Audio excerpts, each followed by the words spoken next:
Hello everyone. Start करते हैं अभी कृतिका जो हिंदी का है भाग 2 10वीं क्लास के लिए, है ना। स्टार्ट करते हैं आज की ये बुक। इसमें हम यहाँ से स्टार्ट करेंगे। हमारे जो बुक का फर्स्ट चैप्टर है जिसमें, ठीक है, इसमें माता का अंचल, ये हमारा फर्स्ट चैप्टर है। ठीक है, ये देहाती दुनिया उपन्यास है, देहाती दुनिया नाम का उपन्यास है। ठीक है, यहाँ से ये पाठ लिया गया है। सन 1926 में प्रकाशित देहाती दुनिया हिंदी का पहला आंचलिक उपन्यास माना जाता है। ठीक है, ये बेसिक आपको मालूम होना चाहिए। इसमें भी क्वेश्चन बनते हैं। फिर साना साना हाथ जोड़ी का आ जाता है, फिर मैं क्यों लिखता हूँ ये आ जाता है। ये सब आपको बेसिक पता होना चाहिए, यहाँ से आप पढ़ सकते हो, है ना। हम स्टार्ट करते हैं। पहला माता का आंचल। इसके जो कवि है वो है शिव पूजन सहाय। ठीक है, शिव पूजन सहाय ये कवि है। यहाँ से हम स्टार्ट करते हैं माता का आंचल। कवि का नाम भी याद रखना, शिव पूजन सहाय। जहाँ लड़कों का संग तहाँ बाजे मृदंग। मृदंग मीन्स, इसका मतलब होता है एक तरह का वाद्य यंत्र। ठीक है, जहाँ बूढ़ों का संग तहाँ खर्चे का तंग।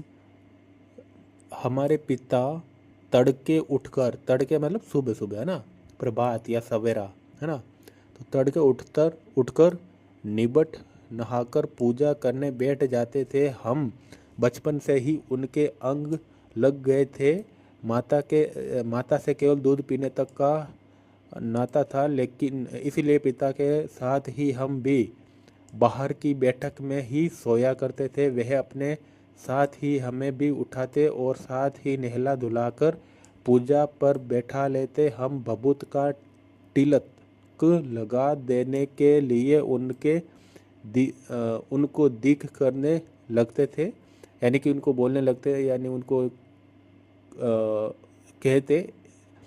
कुछ हंसकर, कुछ झुंझलाकर और कुछ डांट कर वह हमारे चौड़े लिलार, लिलार मतलब जो सर के लिलाट होती है ना, ऊपर का भाग, है ना, ललाट, है ना।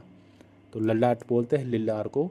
मैं त्रिपुंड, त्रिपुंड मीन्स एक प्रकार का तिलक जिसमें ललाट पर 3 आड़ी या अर्धचंद्राकार रेखाएं बनाई जाती है, त्रिपुंड कर देते थे। हमारे लिलार में भभूत खूब खिलती थी, सिर में लंबी लंबी जटाएं थी। भभूत रमाने से हम खासे बम भोला बन जाते थे। पिताजी हमें बड़े प्यार से भोलानाथ कहकर पुकारा करते थे, पर असल में हमारा नाम था तारकेश्वर नाथ, है ना। तो ये क्वेश्चन बनता है अक्सर भोलानाथ। पिताजी क्या कहकर बुलाते थे, भोलानाथ, है ना। और उसका असल नाम क्या था, तारकेश्वर नाथ। हम भी उनको बाबूजी, बाबूजी कहकर बुलाते थे, कहकर पुकारा करते, और माता को मैया कहकर पुकारा करते, है ना। ये क्वेश्चन बनते हैं, याद रखना। जब बाबूजी रामायण का पाठ करते तब हम उनकी बगल में बैठे बैठे आईने में अपना मुंह निहारा करते थे। जब वह हमारी ओर देखते तब हम कुछ लज्जाकर और कुछ मुस्कुराकर आईना नीचे रख देते थे।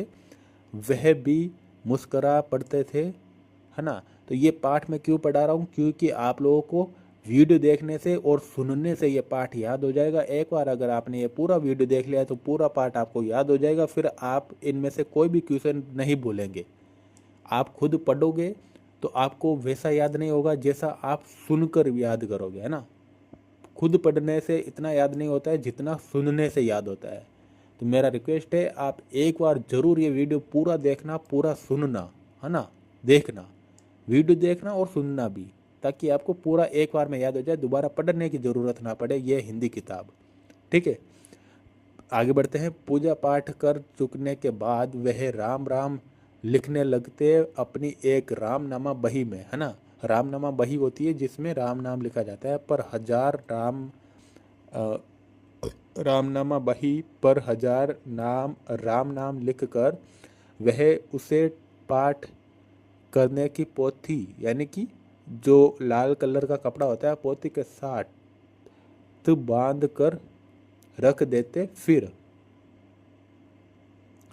फिर 500 बार कागज के छोटे छोटे टुकड़ों पर राम नाम लिखकर आटे की गोलियों में लपेटते और उन गोलियों को लेकर गंगा जी की ओर चल पड़ते थे। उस समय भी हम उनके कंधे पर विराजमान रहते थे। जब वह गंगा में एक एक आटे की गोलियां फेंककर मछलियों को खिलाने लगते, तब भी हम उनके कंधे पर ही बैठे बैठे हंसा करते थे। जब वह मछलियों को चारा देकर घर की ओर लौटने लगते थे, तब बीच रास्ते में झुके हुए पेड़ों की डालों पर हमें बिठाकर झूला झुलाते थे। कभी कभी बाबूजी हमसे कुश्ती भी लड़ते। वह शिथिल होकर हमारे बल को बढ़ावा देते और हम उनको पछाड़ देते। जब उत्तान उत्तान मीन्स होता है पीठ के बल लेटना, उत्तान पड़ जाते और हम उनकी छाती पर चढ़ जाते थे। जब हम उनकी लंबी लंबी मूछें उखाड़ने लगते, तब वह हंसते हंसते हमारे हाथों को मूछों से छुड़ाकर उन्हें चूम लेते थे।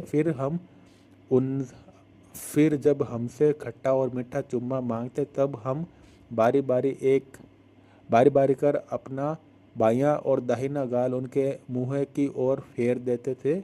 बाएं का खट्टा चुम्मा लेकर वह दाहिने का मीठा चुम्मा लेने लगते।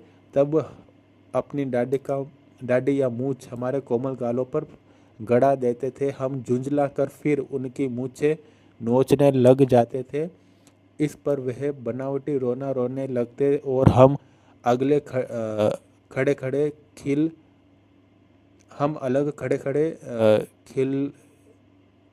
खिलाकर हंसने लग जाते थे, है ना।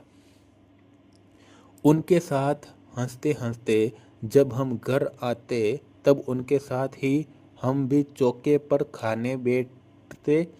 वह हमें अपने ही हाथों से फूल के एक कटोरे में गोरस और भात सान कर मीन्स मिलाना या लपेटना या गूंथना, है ना,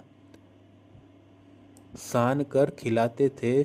जब हम खाकर अफर यानी भर पेट से अधिक खा लेना। अफर यानी कि मतलब पेट भरने के बाद में भी खा लेते, ज़्यादा खा लेते, अफर जाते, तब मैया थोड़ा और खिलाने के लिए हट करती थी। वह बाबूजी से कहने लगती, आप तो चार चार दाने के कोर बच्चे के मुंह में देते जाते हैं। इससे वह थोड़ा खाने पर भी समझ लेता है कि वह हम बहुत खा गए। आप खिलाने का ढंग नहीं जानते, बच्चे को भर मुंह कोर खिलाना चाहिए। जब खाएगा बड़े बड़े कोर, तब पाएगा दुनिया में ठोर, है ना। ठोर मतलब स्थान या अवसर, है ना। देखिए मैं खिलाती हूँ मर्दों, क्या जाने कि बच्चों को कैसे खिलाना चाहिए। और महतारी या मतलब माता, महतारी के हाथ से खाने पर बच्चों का पेट भी भरता है। यह कहे वह थाली में दही भात सानती और अलग अलग तोता मैना कबूतर हंस मोर आदि के बनावटी नाम से कोर बनाकर यह कहते हुए खिलाती जाती कि जल्दी खा लो नहीं तो उड़ जाएंगे। पर हम उन्हें इतनी जल्दी उड़ा जाते थे कि उड़ने का मौका ही नहीं मिलता था, है ना। जब हम सब बनावटी चिड़ियों को चट कर जाते थे, तब बाबूजी कहने लगते, अच्छा अब तुम राजा हो जाओ, खेलो। बस हम उठकर उछलने कूदने लगते थे। फिर रस्सी में बंधा हुआ काठ का घोड़ा लेकर नंग धड़ंग बाहर गली में निकल जाते थे। ठीक है। जब कभी मैया हमें अचानक पकड़ पाती, तब हमारे लाख छटपटाने पर भी एक चुल्लू कड़वा तेल, मतलब सरसों का तेल, कौन सा तेल, सरसों का तेल, हमारे सिर पर डाल ही देती थी। हम रोने लगते और बाबूजी उस पर बिगड़ खड़े होते, पर वह हमारे सिर में तेल बोथ कर मीन्स सराबोर कर देना यानी कि चौपड़ देना, है ना, हमें उबट कर ही छोड़ती थी। फिर हमारी नाभि और लीलार में काजल की बिंदी लगाकर चोटी गूंथती और उसमें फूलदार लट्टू बांधकर रंगीन कुर्ता टोपी पहना देती थी। हम खासे कन्हैया बनकर बाबूजी की गोद में सिसकते सिसकते बाहर आते थे, है ना। तो ये हमारा पूरा एक पार्ट है जिसमें से हमने आधा पार्ट लगभग पढ़ लिया है। बाकी का पार्ट हम अगले वीडियो में पढ़ेंगे। So thank you for watching this video. मिलते हैं नेक्स्ट वीडियो में।